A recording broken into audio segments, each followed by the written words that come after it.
Muy buenas tardes, buenas noches para algunos de ustedes, buenos días inclusive para algunos de ustedes. Bienvenido a nuestro análisis semanal de los domingos, de hoy 21 de febrero del 2016.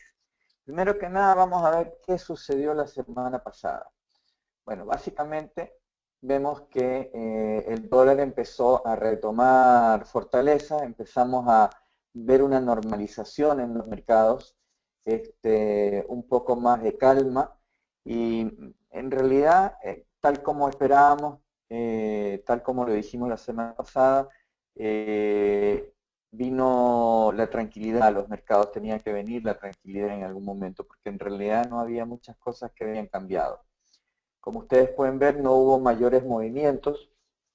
El dólar le ganó al euro y a la libra alrededor de 100 pips, mientras que el dólar australiano y el neozelandés ganaron ligeramente, el dólar yen y el dólar canadiense también ganaron ligeramente, el Dow subió cualquier cantidad, el petróleo subió también bastante, pero después devolvió gran parte de esa ganancia, dejándonos la semana con una vela exhaustiva. El DAX también ganó, el dólar australiano, dólar neozelandés y dólar canadiense frente al yen prácticamente no tuvieron eh, ganancias.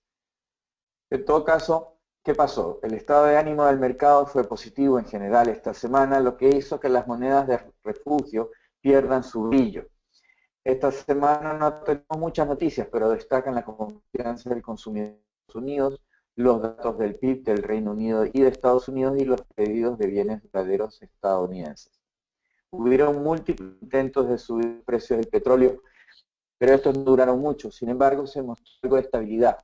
Y esto, junto a cierta estabilidad mostrada por China y que ayudó a calmar a los mercados. ¿Ya? Espérenme un segundo.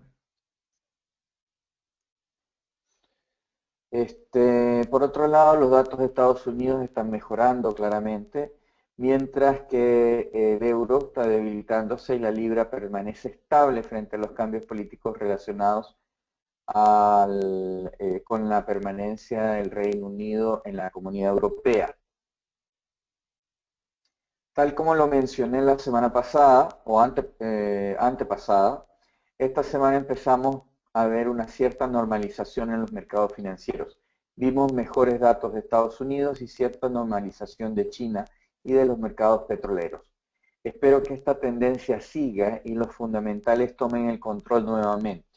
En definitiva, ¿qué es lo que nos dicen los fundamentales? Los fundamentales nos dicen que Japón está muy mal, China está bastante estable, los números no han cambiado realmente en relación, obviamente hay una desaceleración, pero esa desaceleración continúa siendo un crecimiento bastante sano para los estándares actuales y mucho mayores en comparación al resto del mundo.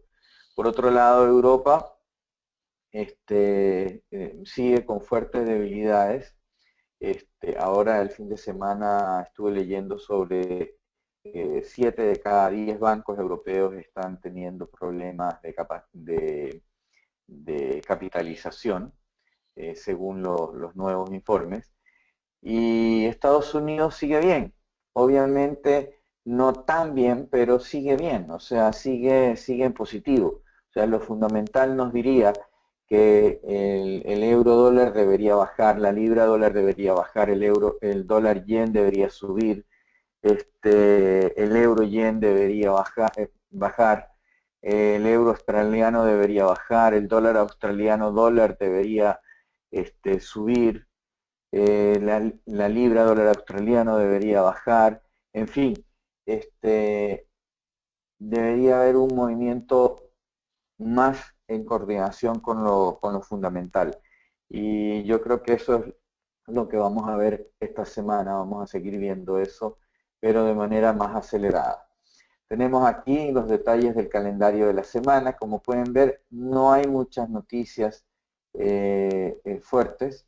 Estamos esperando hacia finales de la semana ciertas noticias como el GDP, perdón, el IPC preliminar de Estados Unidos, que esa va a ser la noticia clave, digamos.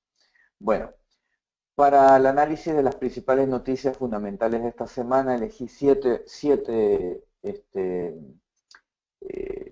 noticias. La primera es el clima de negocios alemán IFO, que es el martes a las 9 horas de la mañana, horario GMT. El índice del clima empresarial de Alemania, IFO, cayó en enero a 107,3 puntos desde 108,6 puntos en diciembre. El estado actual de los negocios se redujo ligeramente, pero se mantuvo elevado.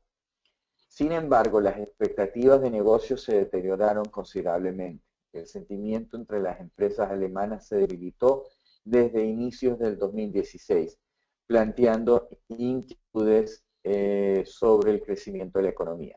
Se espera que la confianza empresarial alemana llegue a 107 en esta ocasión. Luego tenemos la confianza del consumidor, que es el martes a las 15 horas. La confianza del consumidor de Estados Unidos es importante porque es lo que es el motor detrás del consumo. El 70% de la economía americana está basada en su consumo interno. Y si la confianza empresarial, la confianza del consumidor es buena, entonces va a haber consumo y va a crecer la economía. La confianza del consumidor mejoró en enero a un máximo de 3 meses en medio de perspectivas optimistas por el crecimiento del mercado de trabajo y los ingresos personales. El sentimiento subió 98,1 desde un revisado 96,3. Los economistas pronosticaban una lectura más baja de 96,6. El índice de condiciones actuales se mantuvo sin cambios en 116,4. Las condiciones del mercado de trabajo se redujeron ligeramente y las perspectivas a 6 meses subieron a 85,9 desde 83. La mayoría de los que respondieron desestimaron la reciente turbulencia en los mercados financieros. Se espera que la confianza del consumidor en Estados Unidos llegue a 97,6 en febrero. Luego tenemos el día miércoles a las 15:30, una noticia que normalmente no era de alto impacto, pero que se ha convertido en tal, que es los inventarios de petróleo. Y dado que el mercado está tan sintonizado con los precios del petróleo, es importante saber cómo están los inventarios en Estados Unidos. El inventario del crudo comercial en Estados Unidos aumentó a 2,1 millones de barriles la semana pasada. Los precios del crudo ganaron 4 centavos a 30,70 el barril, después de que Rusia y Arabia Saudita acordaran congelar sus producciones. Sin embargo, la volatilidad sigue siendo fuerte y los precios podrían disminuir fuertemente en los próximos días, ya que el ministro de Petróleo iraní no dijo si Irán limitaría su producción. Luego tenemos los datos del PIB de Reino Unido el jueves a las 9:30. De acuerdo con la primera estimación del cuarto trimestre, la economía británica creció en una tasa trimestral de 0,5%, mejor que el tercer trimestre. Es probable que este número se confirme en las primeras revisiones. Si bien los cambios no se ven en general, el movimiento del PIB mueve a la libra considerablemente. Las últimas 3 noticias de la semana, la quinta, son los pedidos de bienes duraderos de Estados Unidos. Esta es un área donde Estados Unidos está cayendo precipitosamente. Es el miércoles a las 3:30 hora de GMT. La demanda de bienes duraderos manufacturados bajó 5,1% en diciembre, después de haber disminuido un 3,1% en el mes anterior. La caída anual de pedidos de bienes duraderos fue la mayor desde 1992. Los pedidos de aviones civiles fueron la principal razón de la fuerte caída, disminuyeron un 29,4%. Por otra parte, incluso las órdenes básicas, excluidos el transporte, disminuyeron un 1,2%, cayendo un 2,6% sobre una base anual. Los fabricantes se enfrentan a la dura competencia de empresas extranjeras y además de eso, la fortaleza del dólar. La Reserva Federal dijo que la producción industrial ha disminuido en 10 de los últimos 12 meses. Se estima que los pedidos de bienes duraderos aumentará en un 2,6% en enero, mientras que los pedidos centrales se espera que suban ligeramente un 0,1%. Los pedidos de desempleo en Estados Unidos son el jueves a las 3:30 también. El número de estadounidenses que solicitaron por primera vez los beneficios de desempleo cayó inesperadamente la semana pasada, lo que indica que el mercado laboral se mantiene frente a las recientes alzas de interés. Los economistas no descartan una segunda subida de tipos en marzo. Las solicitudes iniciales por el desempleo bajaron 7.000 a un total descentralizado de 262.000, el nivel más bajo desde noviembre del 2015. El promedio móvil de cayó 8.000 a 273.250 y se estima que las solicitudes alcanzarán 271.000 esta semana. Por último, tenemos los datos del PIB de Estados Unidos. El cuarto trimestre vio un crecimiento muy pobre en los Estados Unidos de solo un 0,7% anualizado. Se espera que la primera revisión del PIB muestre una tasa de crecimiento aún más lenta del 0,5%. Las revisiones importantes son bastante comunes en los informes del PIB. Nota, el cuarto trimestre ya se ve mucho mejor que el tercero.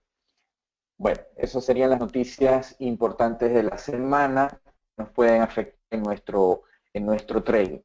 Por otro lado, en el análisis fundamental y técnico que hacemos de los diferentes activos, empezando con el euro dólar, lo sigo viendo bajista. Básicamente vemos que la economía estadounidense está volviendo a la normalidad, digamos, o sea, los datos están volviendo a ser positivos. Por otro lado, Draghi, el presidente de la Comunidad del Banco Central Europeo, está añadiendo presión a la baja, sigue repitiendo su claro compromiso de actuar en marzo en medio del empeoramiento de las condiciones económicas europeas, mientras que se está hablando de una probable subida de intereses en Estados Unidos en marzo. Así que hay una divergencia bastante clara. Así que definitivamente sigo siendo bajista y deberíamos estar viendo al euro bajar muy pronto. En cuanto al análisis técnico del euro dólar, soy neutro hasta que rompamos 1,1050. Ahí cambio a bajista.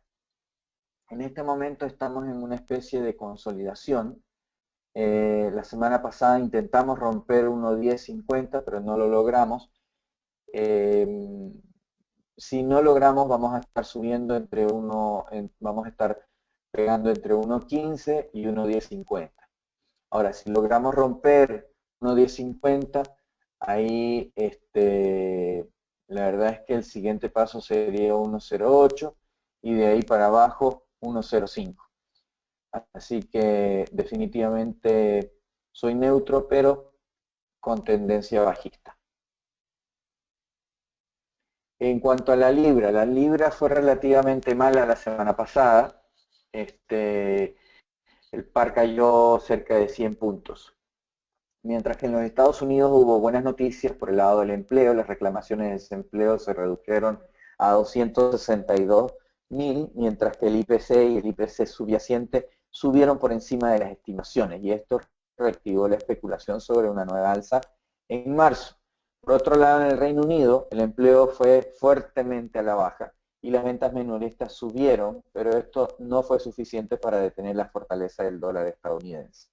A pesar de que la economía estadounidense se ha ralentizado en el 2006, las cifras de empleo e inflación de la semana pasada superaron las expectativas, por lo que una alza de tasas en marzo está nuevamente dentro de las posibilidades.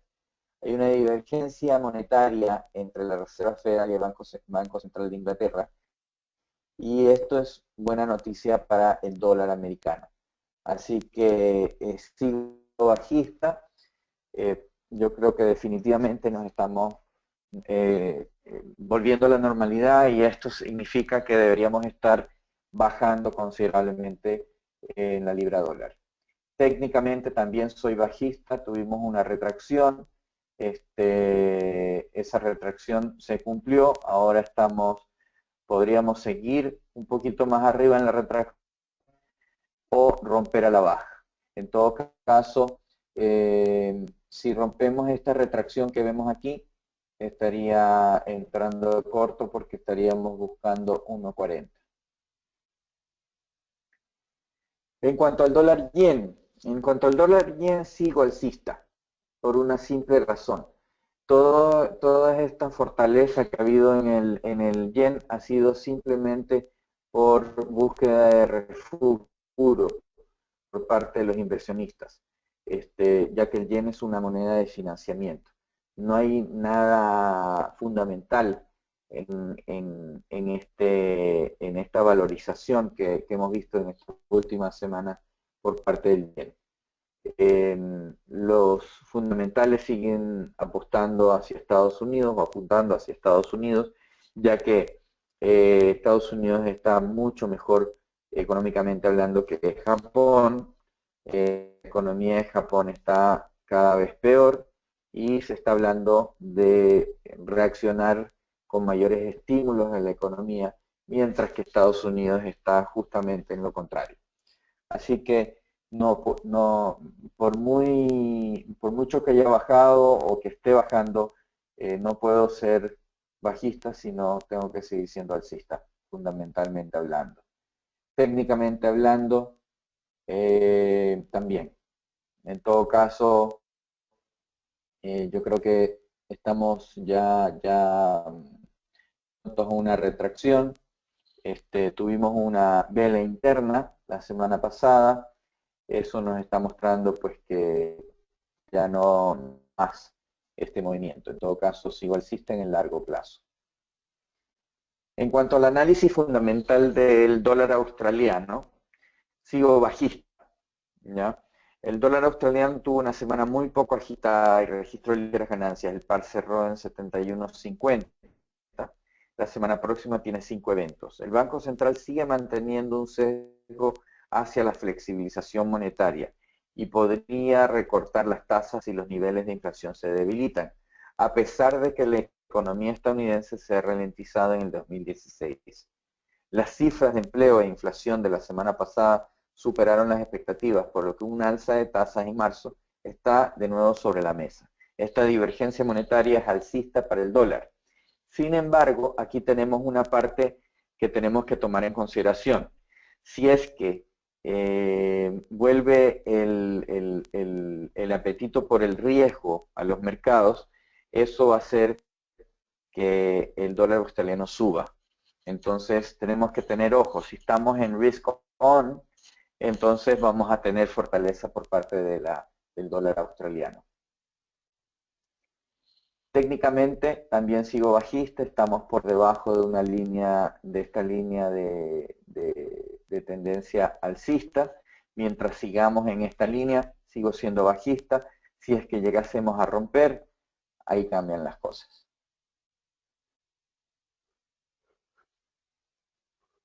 En cuanto al dólar neozelandés, sigo alcista. El dólar de Nueva Zelanda fue relativamente constante y se mantuvo igual otra semana. Tenemos 3 cifras claves esta semana. Hubo un mejor estado de ánimo en el mercado y esto ayudó al kiwi a pesar de malas noticias, como las caídas en los precios de la leche, las expectativas de inflaciones más bajas y las débiles ventas minoristas, además de comentarios negativos del primer ministro John Key. Mientras que en Estados Unidos las cosas se ven mejor, pero esto es realmente bueno para el riesgo apoyando al kiwi. O sea, aquí es lo que tenemos que ver. La semana pasada las noticias fueron negativas. Las noticias fueron lo suficientemente negativas como para que el kiwi bajara. Sin embargo, no bajó. Y eso es muy simple porque la parte técnica está sobrepasando la parte fundamental. En el análisis técnico del dólar neozelandés sigo neutro. seguimos en una consolidación básicamente de 0,64 a 0,069 y mientras no salgamos de eso, realmente no hay mucho que hacer. Se puede operar en las temporalidades más bajas y desde ese punto de vista pues se puede hacer buenos movimientos, ya que el dólar australiano, perdón, el dólar neozelandés está en esta consolidación que es bastante amplia. En cuanto al análisis fundamental del dólar CAD, sigo alcista a largo plazo, es algo parecido al caso del yen. No puedo ver, no puedo concebir ser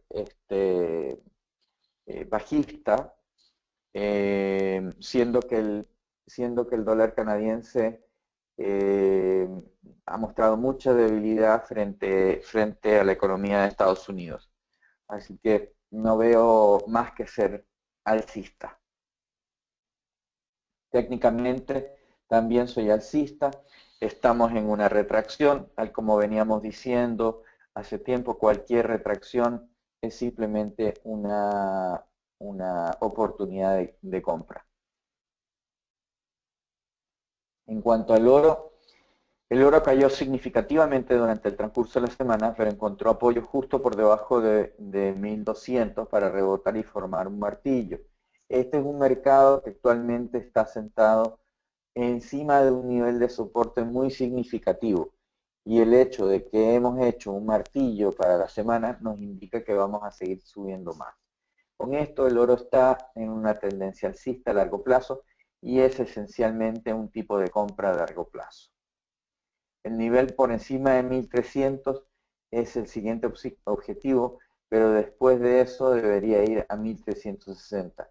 En este punto no tenemos un objetivo al alza porque esto podría durar bastante tiempo. Así que seguimos subiendo. En cuanto al petróleo, esencialmente yo veo el petróleo en este momento en una consolidación que la vemos dentro del sector amarillo. La tendencia sigue siendo bajista, 80% del tiempo después de una consolidación, después de una caída, el precio sigue cayendo. Pero creo que estamos en una consolidación y tendríamos que estar viviendo en las temporalidades más bajas como para poder entrar. En el Brent pasa exactamente lo mismo. No me extrañaría ver 25 muy pronto, inclusive 20. Pienso que es solo cuestión de tiempo, pero estamos en una consolidación. O podríamos decir que estamos también en una retracción. En cuanto al índice del dólar, este se recuperó un poco durante el transcurso de la semana usando 96 como el nivel de soporte. Entonces vamos a tomar 96 como el piso de este mercado en la actualidad. Pero también hay que reconocer que hay un poco de preocupación, lo que significa que este activo va a ser muy volátil para decirlo menos. Sigo siendo alcista. En cuanto al análisis técnico de los índices, esta semana hay un poco de desorden en las bursátiles, así que las dividí en Europa, Estados Unidos y Asia. Estados Unidos, tal como lo dijimos la semana pasada, las bursátiles estadounidenses no solo subieron, sino que tuvieron su mejor semana del 2016. Sigo alcista. En Europa nos mantuvimos por debajo de los pisos, que ahora son los techos. Sigo pesimista con las bursátiles europeas. Asia, en el caso del Nikkei, nos mantuvimos justo por debajo de la línea alcista. Pienso que probablemente romperemos esta línea. Y si lo logramos, retomaríamos la tendencia alcista del Nikkei. Sigo sin ningún interés de vender, más bien lo contrario. Aquí podemos ver el gráfico del Dow. Ahora nos dirigimos hacia 16.000, 16.600 más o menos. Y si rompemos eso, pues vamos a ir mucho más arriba. En cuanto al S&P 500, nos estamos dirigiendo a 1950 rompemos eso, vamos a seguir hacia niveles de 2000 y más. Aquí es donde no estoy muy seguro. La semana pasada rompimos 3 pisos. La, la semana pasada nos recuperamos algo, pero no logramos mantenernos por encima de 9400. Así que la vela que tenemos es una vela positiva. Sin embargo, no estoy tan positivo sobre los mercados europeos. Finalmente, el Nikkei abrió con un gap, nos retractamos, pero estamos por debajo de la línea de tendencia alcista. Así que mientras no rompamos este nivel, no entraría en este mercado. Y aquí tenemos los pares de mayor movimiento promedio el viernes pasado. ¿Ya? Todavía tenemos buena volatilidad, así que estamos bien. Bueno, les doy las gracias por asistir a nuestro análisis semanal de los domingos. Los esperamos el próximo domingo y los invitamos a abrir una cuenta demo en continentalfx.com, donde nos caracteriza la transparencia y la honestidad. Y somos los mejores según World Finance y International Finance Magazine, donde nos han nombrado mejores en Latinoamérica, mejor broker en Latinoamérica y en Sudamérica, respectivamente. Muchas gracias por asistir. Les deseo que tengan una excelente semana. No se olviden de probar nuestro Conti FX Social. Tenemos mucha gente que está ganando dinero con eso, así que no se queden atrás. Sigan a los expertos, cópienlos y ganen dinero mientras van aprendiendo. Un abrazo, cuídense mucho y nos vemos la próxima semana. Chao, chao.